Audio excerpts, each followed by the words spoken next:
Assalamualaikum warahmatullahi wabarakatuh. Saya Inani Hidayah. Saya dari kelas manajemen 3E ingin menjelaskan tentang kesenjangan pendapatan di Indonesia. Kesenjangan pendapatan itu mengacu pada persebaran ukuran ekonomi di antara individu dalam kelompok, kelompok dalam populasi, atau antar negara.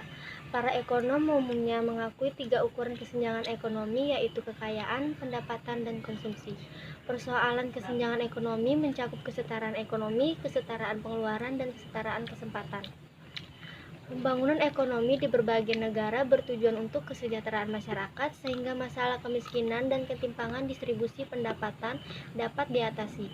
Tujuan inti pembangunan menurut Todoro dan Smith yaitu peningkatan ketersediaan serta pemerataan distribusi berbagai barang kebutuhan pokok, peningkatan standar hidup untuk memperbaiki kesejahteraan material, memperbaiki nilai-nilai moral, serta perluasan pilihan-pilihan ekonomi dan sosial.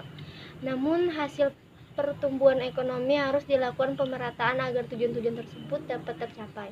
Apabila hasil dari pertumbuhan ekonomi tidak didistribusikan secara merata, akan timbul ketimpangan pendapatan yang terkait dengan masalah kemiskinan. Trickle down effect atau efek menetas ke bawah merupakan sebuah teori yang dijadikan acuan pengambil kebijakan dalam pemerintahan. Isi dari teori tersebut adalah bahwa kegiatan ekonomi yang lebih besar akan dapat memberi efek positif terhadap kegiatan ekonomi di bawahnya yang memiliki lingkup lebih kecil. Namun, pada kenyataannya, teori ini tidak berjalan sebagaimana mestinya. Jika mengikuti teori ini, strategi pembangunan harus diarahkan agar memperoleh capaian laju pertumbuhan ekonomi yang tinggi dalam suatu periode. Teori tersebut tidak sesuai dengan kenyataan karena pertumbuhan produk nasional bruto PNB per kapita tidak dapat secara langsung meningkatkan taraf hidup masyarakat. Semakin tinggi pertumbuhan PNB, semakin besar perbedaan pendapatan antara golongan miskin dan golongan kaya yang diakibatkan adanya ketidakmerataan distribusi pendapatan. Kemiskinan dan ketimpangan akan semakin diperparah lagi dengan meningkatkannya jumlah pengangguran di daerah pedesaan dan perkotaan. Ketimpangan distribusi pendapatan memberikan trickle up effect atau efek muncrat ke atas.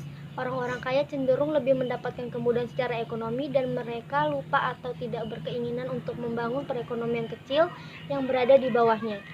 Akibatnya, yang kaya menjadi semakin kaya dan akan menjadi semakin miskin. Pembagian kue pembangunan hanya dinikmati oleh kalangan atas.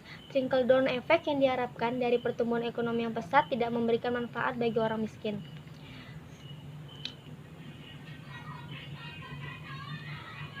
Mengemukakan bahwa permasalahan ketimpangan distribusi pendapatan dan kemiskinan absolut merupakan ukuran untuk melihat keadilan ekonomi dalam masyarakat.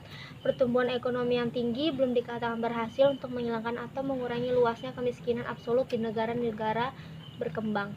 Jika ketimpangan distribusi pendapatan masih terjadi, pembangunan ekonomi jelas mempengaruhi tingkat kemakmuran suatu negara. Namun, pembangunan ekonomi yang sepenuhnya diserahkan kepada mekanisme pasar tidak akan secara otomatis membawa kesejahteraan kepada seluruh lapisan masyarakat. Pengalaman negara maju dan berkembang membuktikan bahwa meskipun mekanisme pasar mampu menghasilkan pertumbuhan ekonomi dan kesempatan kerja yang optimal, tetapi negara-negara tersebut masih menghadapi masalah ketimpangan distribusi pendapatan dan masalah kesejahteraan sosial seperti kemiskinan, pengangguran, dan ketelantaran. Rasio Gini atau koefisien Gini, ukuran ketimpangan distribusi pendapatan, merupakan indikator penting untuk menilai tingkat keadilan di suatu negara. Meskipun indikator ini memiliki beberapa kekurangan, rasio Gini 0 menunjukkan kesetaraan sempurna, sedangkan rasio 1 menunjukkan ketimpangan sempurna. Fakta yang menyakitkan di mana ketimpangan Indonesia meningkat sementara pada saat yang sama.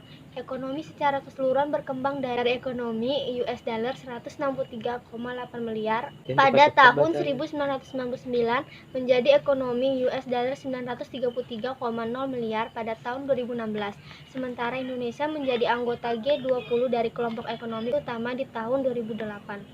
Sekian dari saya. Wassalamualaikum warahmatullahi wabarakatuh.